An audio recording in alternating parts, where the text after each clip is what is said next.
a very well-respected director, a couple of new names and faces with some ties to said director, a lot of crazy cameos, and a very interesting and bizarre title. It's Paul Thomas Anderson's Licorice Pizza. Let's talk about it.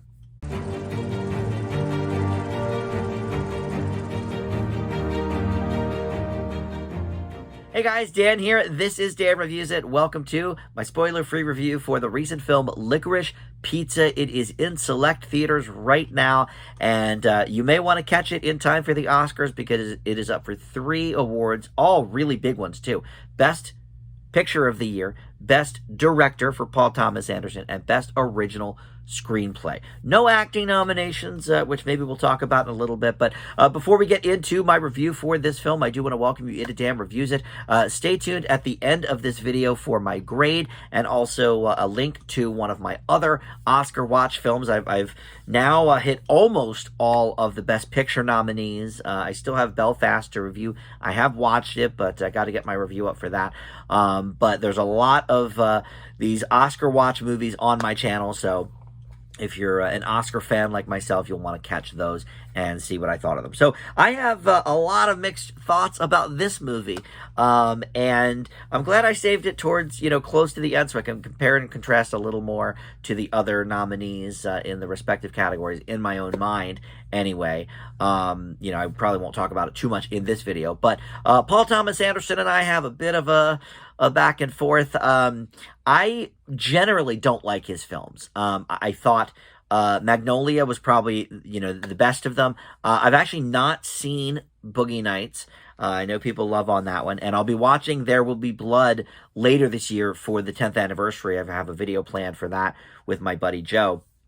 But a couple of the ones I have seen I really thought were just boring and just completely overrated, and The Master and Phantom Thread. Those two stink. And then Inherent Vice is okay. I think I maybe gave that a B or a B minus. It's sort of in that camp of, all right, well, it kept me interested, but I still had problems with it. And I think this one might fall in line a little bit with some of those same ideas. But this takes place in 1973, and I mentioned up top the fresh faces and fresh names that we might not know that star in this movie have a connection to Paul Thomas Anderson, even though they've never done a movie before. Cooper Hoffman is the son of Philip Seymour Hoffman, who worked with Anderson on many of his projects. And then Alana Haim, who plays Alana Kane, the lead lady in the film. Her family is Singing Sisters. The Haim, I guess there's 3 of them, but they're just called Haim or Haim. I always called them Haim, but it may be Haim, I'm not sure. But in any event, love their music, that sort of California sound. They've been out for several years, and I guess Paul Thomas Anderson is friends with the whole family, so they're all in the movie. Her real-life sisters and parents play Alana's family in this movie as well. But it takes the shape of this Gary Valentine character, who is played by Cooper Hoffman, sort of based on one of Paul Thomas Anderson's buddies growing up. And it's basically a coming-of-age movie about him and, falling in love with Alana and doing these business deals. He gets this waterbed company going, and another couple things happen that, I don't want to get too into spoiler territory, but he's 15 and quite the young entrepreneur, but it starts out that he is an actor, and he's in this stage production of Yours, Mine, and Ours, basically. It's called something else in the movie, but that's essentially what it is. And Christine Ebersole is in this as sort of a Lucille Ball type. And this movie has a lot of cameos. Maybe you've heard about some of them, so I won't go into detail, I guess, about who's all in this movie. I will mention Bradley Cooper's name because he was sort of bandied about a little bit for, a possible slight chance at a supporting actor nomination, even though he's only on screen for like 7 or 8 minutes. But There's other cameos in here as well that we don't need to go into at this point. But essentially, this is, a summer in the life, or, a few months in the life of this kid, Gary, and his friend, who he desperately wants to be more than that with. She is 25 years old, and she's got sort of her own career path, but also very up in the air about who she is and what she wants to do with her life and that kind of thing. So I have a lot of mixed feelings about this movie. I liked it. And unlike many of the Paul Thomas Anderson movies, I was not bored in this movie at all. I will say that. So the right there is the first sort of stamp of approval that gets it higher for me than a lot of the Anderson movies.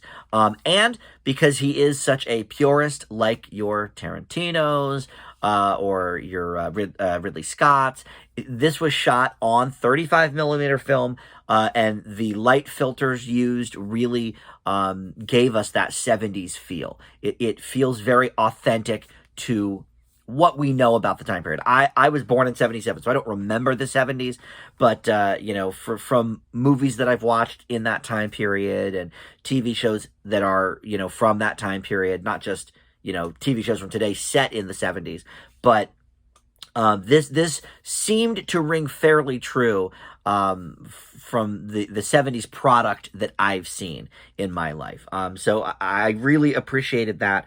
And also the soundtrack. There are some really, really great non-traditional songs here. There's Bowie, but it's not, Starman or, all of the Bowie that we, Young Americans. It's a track off the beaten path. The same can be said for really the whole soundtrack. Nothing in this soundtrack is very obvious or overused or anything like that. And I really appreciated that, especially in a decade like the 70s, because movies use 70s music like it's brand new. Most of the Marvel movies that have some sort of music bent, 70s plays a heavy factor. Guardians of the Galaxy and Thor 3 and the original Iron Man and all of that kind of stuff leans heavily into the 70s. So the fact that all of the music choices are unique, I really appreciated that as well. Okay. Now, I guess, okay, hold on. I have some more positives before we go into the negatives. I think the acting here is great. I think that Alana Haim, whatever, I think she could have a career in show business in the acting side, not just in the music world. I really do. She was fantastic here. Cooper Hoffman, very, very good. I'm not sure he's on that same level as she is. I think she is more of a natural. He obviously has it in his DNA through his father, and he was very, very good as well. I'm not saying anything about his performance. Both of the characters and the script is helping them here, of course, but they're both very believable. They are both, a 15-year-old boy, a 25-year-old girl struggling with exactly what each of those people would be struggling with at that time period in their lives. Brilliant on that part. And in terms of, the acting nominations that could have been for this movie, look, I think both Best Actor and Actress are pretty stacked at this year's Oscars, so I can see why there wasn't really room for either of them at the table. But I have to say, in another year, I don't know. If there weren't so many strong female performances specifically, I could see maybe Alana sneaking her way into the Best Actress conversation. I don't think she was ever quite strong enough in the conversation to be nominated, but Jennifer Hudson was a snub. There was a couple snubs that I've heard talked about. I haven't really heard her being talked about as a possible snub, and I think she did a really, really excellent job in this movie. All right, so those are the positives. Let's talk about a little bit of the negatives. Number one, it's a little bit too episodic. We sort of go from one thing to the next, one moment in time to the next. And yes, there is, of course, a through line, but I don't know if I want to give examples because it heads into spoiler territory. But for example, Cooper gets arrested, or his character isn't named Cooper. Gary gets arrested at one point in the movie, and it's this very quick thing that happens. and it's never talked about again. It doesn't really affect anything else in the picture. And there's a lot of things like that. You know, Alana tries her hand at acting at one point, and yeah, we see a cool cameo in there, and yes, it's a nice moment for the movie, but it never goes anywhere beyond that. And so I think the script makes it a little too episodic to really fully be engrossed in the story beyond who these two characters are, because they're, of course, the through line, like I said. But the other, I'm not sure if this is necessarily even a negative, but it is something that I definitely thought about while watching the movie. I have not heard really any hubbub about the age difference of these two in the film. Certainly, if the roles were reversed and it was a 15-year-old girl and a 25-year-old man, I think there would be a lot more discussion about that aspect of it. So it just seemed a little bit odd to me that in 2022 we're sort of glorifying that. Now, in the 70s, absolutely. That sort of thing, very commonplace, and you know, I've certainly dated younger myself, but I find it odd that in 2022 nobody's really talking about that aspect of the movie, because I think it may certainly be off-putting for some. So something that I can't necessarily put in the negative column, but a little bit of a question in my mind about why isn't there more of a discussion about that surrounding the movie. I did hear about a controversy with the movie, with some Asian jokes at the expense of John Michael Higgins' character's wives.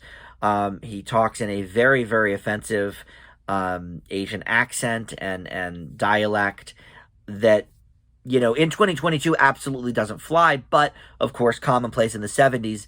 But in the theater where I was watching it, there was, I don't know, maybe 9 or 10 of us in there. Those scenes got a lot of really big laughs, and it made me a bit uncomfortable. So, you know, that's, again, not necessarily a negative because it is authentic to the time, but I think because it is sort of played for laughs and like nobody's really, you know, none of the characters are sort of looking at him and being like, dude, what are you doing? Because they wouldn't have in the 70s, right? That was very commonplace. So I have mixed feelings about both of those things in a film coming out in 2021, 2022. But not necessarily negatives for the film because they are both authentic, I think, to the time period. So overall, I do enjoy this movie. I think it is one of Paul Thomas Anderson's best. I love a good coming-of-age story. You know, many of my number ones of the year have been coming-of-age movies. Perks of Being a Wallflower, Mud, Sing Street. This certainly does not quite fall, you know, that high to be among my tops of the year. But I think for Best Picture nominees, I would say it's probably in the middle of the pack for me. There's definitely a few that I like better, but there are several that are far worse in my mind. So I'm going to leave Licorice Pizza with a B+ overall. I think it is definitely one you want to see before Oscar time. I'm not sure if it's going to win anything. I think its best shot is probably screenplay. I do not think it's going to win Best Picture and Best Director. I think maybe a lock for Kenneth Branagh. I'm not sure. I'll have to think a little bit more about that, but I don't think it's going to be a Best Director contender, really. So I think we're looking in the direction of screenplay for this movie at the Oscars, but one to watch for sure. So thank you for watching my video, and we'll see everybody next time. Bye.